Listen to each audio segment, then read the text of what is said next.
الحمد لله رب العالمين والعاقبة للمتقين والصلاة والسلام على سيد الأنبياء والمرسلين وعلى آله وأصحابه الطيبين الطاهرين أما بعد فأعوذ بالله من الشيطان الرجيم بسم الله الرحمن الرحيم يا أيها الذين آمنوا اتقوا الله وابتغوا إليه الوسيلة صدق الله العظيم غوث اعظم بمنی بے سرو ساما مدد قبلہ دین مدد کعبہ ایمان مدد انتظار کرم تست من عینی رائے خدا جو خدا بین و خدا دا مدد سرورا شاہ کریمہ دستگیرہ اشرفا حرمت روح پیمبر یک نظر کن سوء ما یک نظر کن سوء ما یک نظر کن سوء ما اے اشرف زمانہ زمانے مدد نما درہائے بستراز کلید کرم کشام الصلاة والسلام علیکہ یا رسول اللہ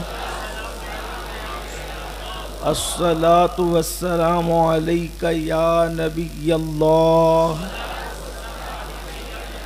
الصلاة والسلام علیکہ یا حبیب اللہ وعلی آلکہ و اصحابکہ یا نور اللہ صلی اللہ تعالی علیہ وسلم ذرے جھڑ کر تیری پیزاروں کے ذرے جھڑ کر تیری پیزاروں کے تاج سر بنتے ہیں سیاروں کے ہم سے چوروں پہ جو فرمائے کرم ہم سے چوروں پہ جو فرمائے کرم خلعت زر بنے پشتاروں کے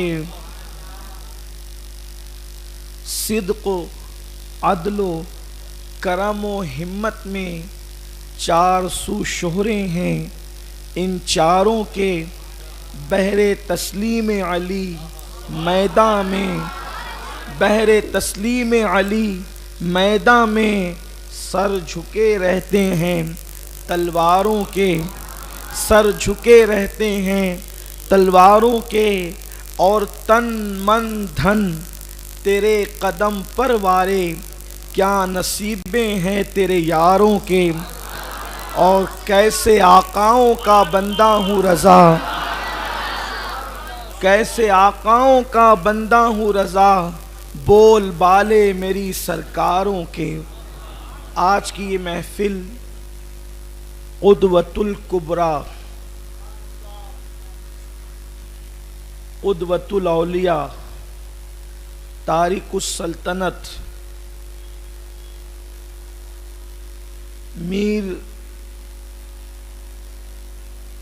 احد الدین سید محمد اشرف جہانگیر سمنانی محبوب یزدانی غوث العالم رضی اللہ تبارک و تعالی عنہ کی یاد میں انعقاد پذیر ہے اللہ تبارک و تعالی میری اور آپ سب کی حاضری کو شرف قبولیت عطا فرمائے یوں تو برسوں سے ہمارا یہ معمول ہے کہ جس ہفتے میں بھی کسی بڑے بزرگ کا عرس ہوتا ہے اس ہفتے میں ہم لوگ ان کی سیرت پر گفتگو کرتے ہیں اور یہ سلسلہ برسوں سے جاری ہے لیکن آج خاص نسبت یہ ہوئی ہے کہ ہمارا جمعہ کا اجتماع اور 28ویں شب ایک ساتھ ہو گئی حالانکہ بڑا اصرار تھا پیرزادوں کا حکم بھی تھا کہ آپ کو کہ چوچا شریف رہنا ہے لیکن میں نے اپنے مرشد زادوں سے معذرت کی اور میں نے کہا کہ مجھے مالیگاؤں میں عرس کرنا ہے اس لیے میں